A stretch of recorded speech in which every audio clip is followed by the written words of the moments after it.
Welcome to Global Dispatches, a podcast for the international affairs, foreign policy, and global development community, and world news aficionados of all stripes. I'm your host, Mark Leon Goldberg, editor of UN Dispatch. Enjoy the show. As the world turns towards greener economies, there will be a surge in demand for natural resources that enable a less carbon-intensive future. This includes the mineral cobalt, which is a key component of batteries.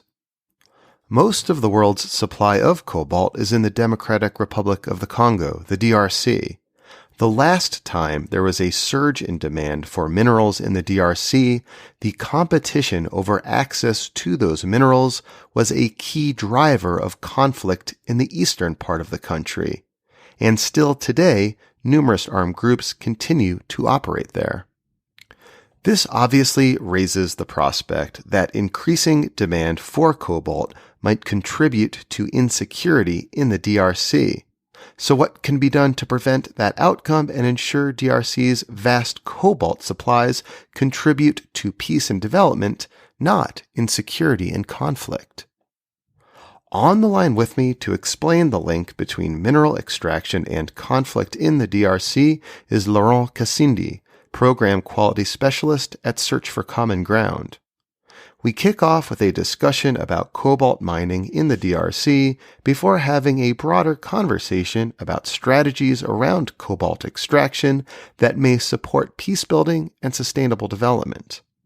I really appreciated this conversation. I think you will learn a lot from it. I know I did. And I do want to note that today's episode is supported in part through a grant from the Carnegie Corporation of New York to showcase African perspectives on peace and security issues in Africa. Please visit globaldispatchespodcast.com to learn more. And as always, I love your feedback. Hit me up on Twitter at Mark L. Goldberg or send me a note via the contact button on the website. I always love hearing from you. All right, now here is my conversation with Laurent Kasindi, Program Quality Specialist at Search for Common Ground. DRC is known to be the reserve of some of the more strategic minerals that can help for the industry of electric batteries. And we know, for example, that cobalt is in the DRC, is one of the most strategic minerals in the DRC, as coltan used to be in the past. And from a DRC perspective, even if we used to be known as a country which is also a reserve of gold and diamond, but as we see the future, mostly we will see a higher demand in cobalt. Can I just stop you there? Because you just referenced as coltan used to be. I've been doing this for long enough that I know you are referring to a surge in demand of coltan that accompanied a transition towards smartphones. Coltan is a key component in the manufacture of smartphones. So in like the mid and early 2000s, as more and more people, got iPhones and Androids, there was that surge in demand in coltan. And you're saying that same surge that we saw 15 years ago is going to happen around cobalt because of its utility in batteries that are required for a transition to a green economy. That is exactly. And honestly speaking, I think from the DRC perspective, everything related to cobalt is quite new in the DRC. At the time I was working in field in the DRC, we knew that the world was much more interested with coltan at that time, because people could understand the link between coltan and smartphones. But anything related to cobalt is quite new. And I can imagine that people outside DRC are more seeing the strategic interest of cobalt than some of the local Congolese populations. But in fact, that is it. We know that the world will be in need of cobalt in the future. And this is where DRC is going to be very kind of a focus of many companies. So how is cobalt mined today in the DRC? Like, what does a cobalt mining operation look like? The way it looks like from the moment I would say it's there are like two ways of of operating in that area. Firstly, there is a kind of formal exploitation of cobalt. The Congolese government have had dealt with mining companies operating in the Katanga mostly to formally, run exploitation. We also know that there are some traditional miners who are operating in some of the areas, and actually we have also seen cases of clashes and confrontation between the mining companies of some of the illegal miners. So the fact here for me is sometimes people talk about big companies, but also we see traditional miners who are called that way because they are much more, I think, accepted. But also we know about those who are called illegal, and the difference between these is not always clear. Mm-hmm. Yeah, so you have like artisanal miners, you might call it, or traditional miners who have lived on the land for a long time and just kind of are exploiting the land. But also, formally, what they're doing might be considered illegal because they don't have like a proper concession to mine the area. Is that what you're saying? Yeah, that's the point exactly. And once again, calling an activity illegal depends on the perspective, right? For most of the local Congolese communities living in the areas where some external companies were given a concession, it sounds to them like they are prevented to access to an income. And of course, they don't want just to go away. They want to stay around the concessions, and if possible, to be operating in the concessions, which would be considered as illegal mining. From their perspective, it's just a way of trying to get some income from their traditional lands. But in fact, when you talk from the legal perspective, meaning the Congolese law, of course, it is illegal. You have a surge in demand of cobalt. A lot of it is localized in this region, Katanga. Can you just maybe describe this region? Yeah, Katanga is a region of the DRC, which is actually composed by 4 provinces, but in the past it used to only be 1 province. And it has always been the richest province of the DRC, contributing to, I think, up to 25% and sometimes 30% of the Congolese budget, national budget. So Katanga is known to be the most the most rich region of the DRC, where a lot of mining companies operate and to exploit different strategic minerals. But Katanga is not the only area where mining is happening in the DRC. Katanga is actually located in the southeast of the DRC, but in the north, we have some other provinces like North Kivu, South Kivu, and Ituri, which are kind of regions and areas of operation for many armed groups. The fact is, in these provinces in the north, once again, North Kivu, South Kivu, and Ituri, where we have more than 100 of armed groups still operating now, people were exploiting coltan, gold, and some other minerals during a period of war. And it was said that the illegal exploitation of mining in these areas were contributing once again to fund the war. But the situation in Katanga is historically quite different, because in Katanga is somehow stable. Not that much, because we also have 1 or 2 armed groups operating in the Katanga. But in fact, in most of the areas where big companies are operating, the situation is quite stable, talking on the side of open violence, even if we still have existing conflict between communities and the companies and more. Mm-hmm. So it's stable for now, but of course the concern is, as demand increases for cobalt, that might be sort of a contributor to competition, which could lead to armed violence. Is that fair?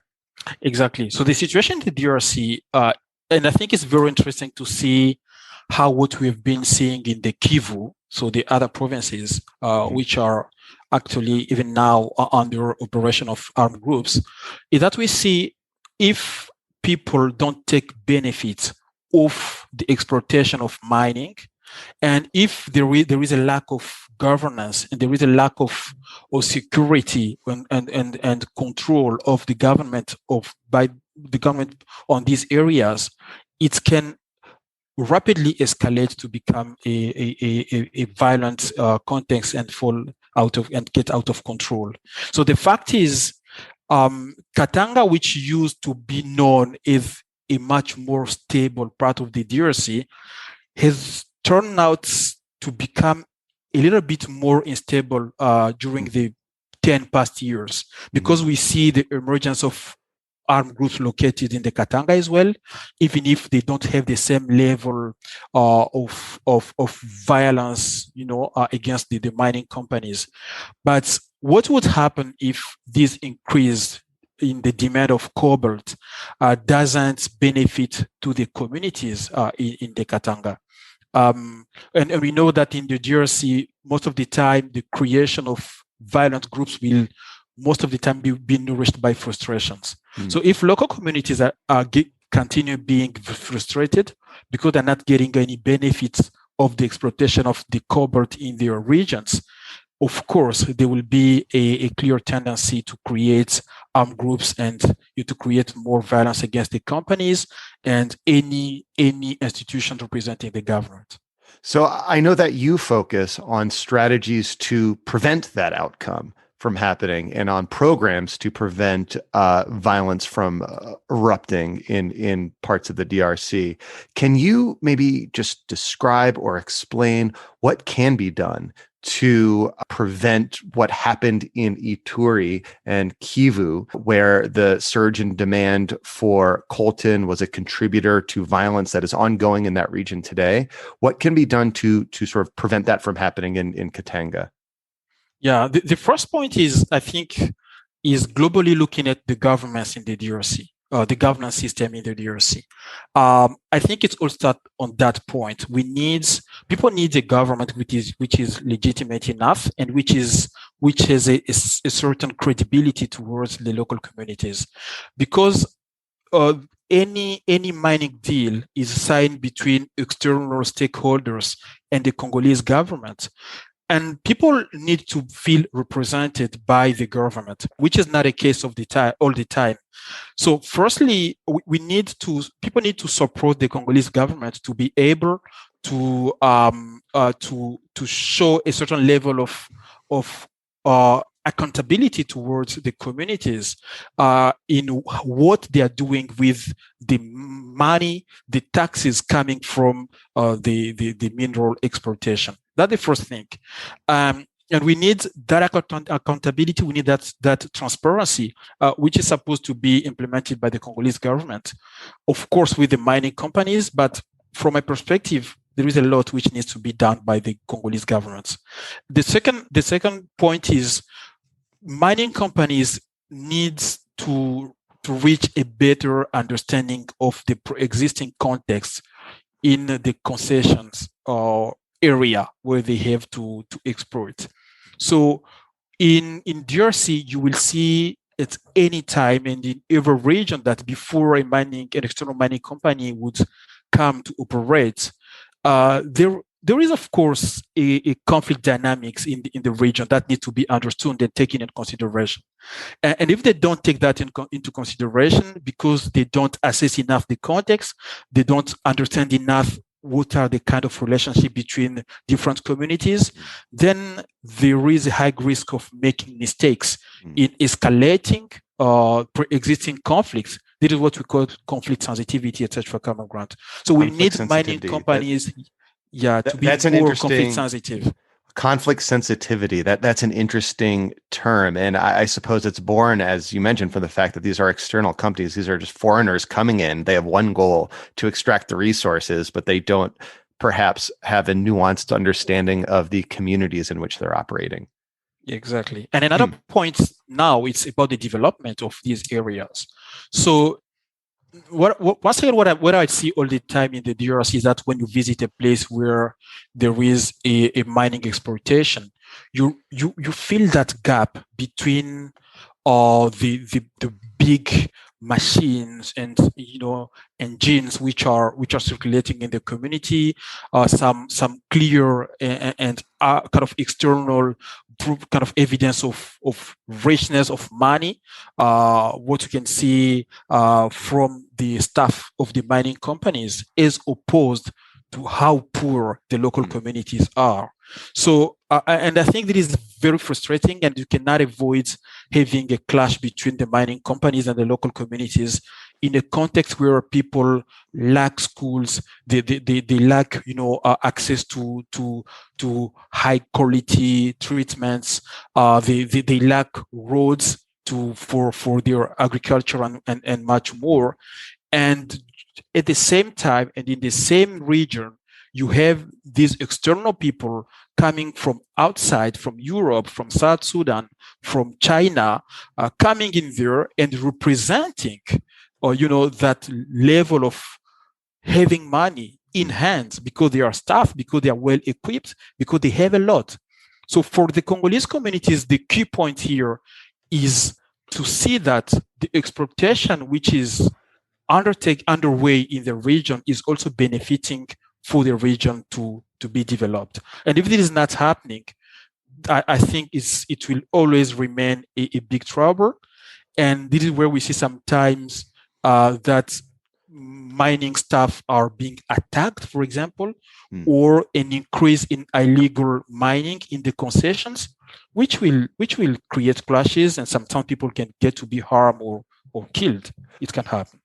Are there examples right now of either mining companies or some sort of way in which resource extraction around cobalt in particular is being done in like a right way, is being done with like kind of the conflict sensitivity and community engagement that sort of suggests that development might be sustainable? I won't point out only one example, but I would say I've seen cases where some efforts were made. I visited some mining areas in Katanga, for example, and I've noticed that some of the mining companies, I've just avoided calling their names, but they were investing in community engagement, a certain amount of money. They built, for example, a market. They succeeded to build, I think, a few numbers of schools just to offer that willingness to the community that they want to really contribute to the development. But most of the time, this is not enough. If you have 200,000 of population in an area and you only build 5 schools, this is not enough. Yeah, and sometimes I have the sense that some of these mining companies will only invest the minimum necessary for them to save their reputation outside, because they will invest a lot of money outside also to call in some journalists and to bring in some communication specialists who will be able to prevent the reputation outside. But in fact, from the perspective of the local Congolese communities, there is still more that can be done. So I've seen cases where kind of an investment in the development of the areas is done, even if it's not sufficient, but you could clearly see some effort made in that way. Where I see less engagement in the area of conflict sensitivity, meaning that, or if you operate in a kind of conflict affected region where people are divided, across some specific dividing lines, you need to pay attention to how you are recruiting. You don't want to give all the employment opportunities to only one ethnic group, for example, which is opposed to another one. You have to pay attention to the regions or the sites where you want to build a market or a school, because if there is a existing conflict in that region, once again, this can be perceived as you taking side from one party in the conflict, and much more. And I've really seen that most of the mining companies really need to invest in understanding the conflict dynamics in the region and working with organizations or specialists who know much more about how to deal with conflict and how to operate in a conflictual area. And presumably, I mean, that's you we're talking about, and your colleagues at Search for Common Ground who engage in grassroots peace building around these issues.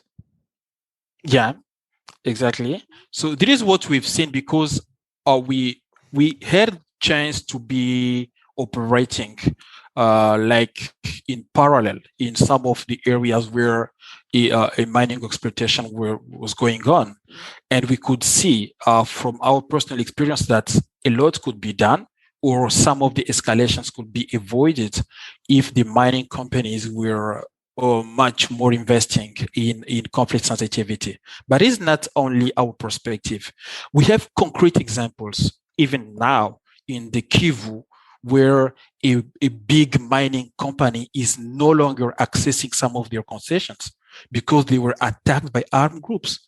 And before they got to be attacked, they received clear, threats from the local communities, from the armed groups saying, we're not satisfied with the way you're operating in our region. We're not satisfied with any kind of development that you're trying to provide to our region. So we're not happy to have you here. It's not only for the benefit of NGOs, and most of the mining companies operating the DRC know that. They have to build relationship with local communities, and this pass through investing in the development and being somehow transparent with the communities in this investment. In the coming months and years, as demand for cobalt surges, like what sort of trends will you be looking towards that will suggest to you whether or not mining companies and the government are approaching this in a conflict-sensitive way? Let me mention some scenarios. The first scenario would be that the DRC government is now we are seeing some change, and I can hope it's going to continue. So the DRC government, demonstrates a certain level of transparency in the way they sign mining deals, for example, and they demonstrate a certain level of accountability towards the communities. If this is done, this is going to decrease a lot some of the frustrations from the communities. This is one scenario, but there is also a scenario where there is no change happening at the Congolese government side, but the mining companies, they tend to be a bit more open to the feedback coming from the field, and they invest a bit more in understanding the context and create relationship in the regions. But it is not enough. And lastly, they invest a bit more to really be key contributors to the development of these local communities. If this happens, it's going to be fine. But there is a scenario which I don't like, is where the local communities remain frustrated. They feel like the minerals are taken outside of the DRC only for the benefit of external rich people and rich companies without creating any change to their life. If this happens, we will see an increase in the creation of armed groups, firstly, and secondly, an increase in the violence, an increase of violence in the areas where the exploitation of cobalt is on way. And if this happens, my fear is that external industry will decide to avoid cobalt from the DRC. And this is not the scenario that I like. We don't want to get to a situation where the external companies who are in need of cobalt will just decide to find alternative ways, of dealing with batteries without counting on the problematic cobalt coming from the DRC. And if this happens, it's going to be a regrettable loss of opportunity for the development of the DRC. So personally, I consider that the best scenario is where we find a way to make fair deal between external big mining companies, the Congolese government, and the Congolese populations, so that this becomes not a threat, but an opportunity for the development. And I always believe a win-win is possible in the exploitation of cobalt in the DRC. Well, Laurent, thank you so much for your perspective. This was absolutely fascinating. You're welcome. All right. Thank you all for listening. Merci, Laurent. And yeah, I just found that conversation absolutely fascinating. I came into it not knowing much about cobalt. I had, as I mentioned, some brief understanding of the link between coltan and the surge in conflict in the DRC in the early 2000s. It's just absolutely fascinating for me to hear directly from someone who is applying lessons learned to prevent that outcome from befalling another region in the DRC. So thank you, Laurent. And just a disclaimer that the opinions and views expressed in this episode belong solely to those of us who express those opinions and views. All right, we'll see you next time. Bye.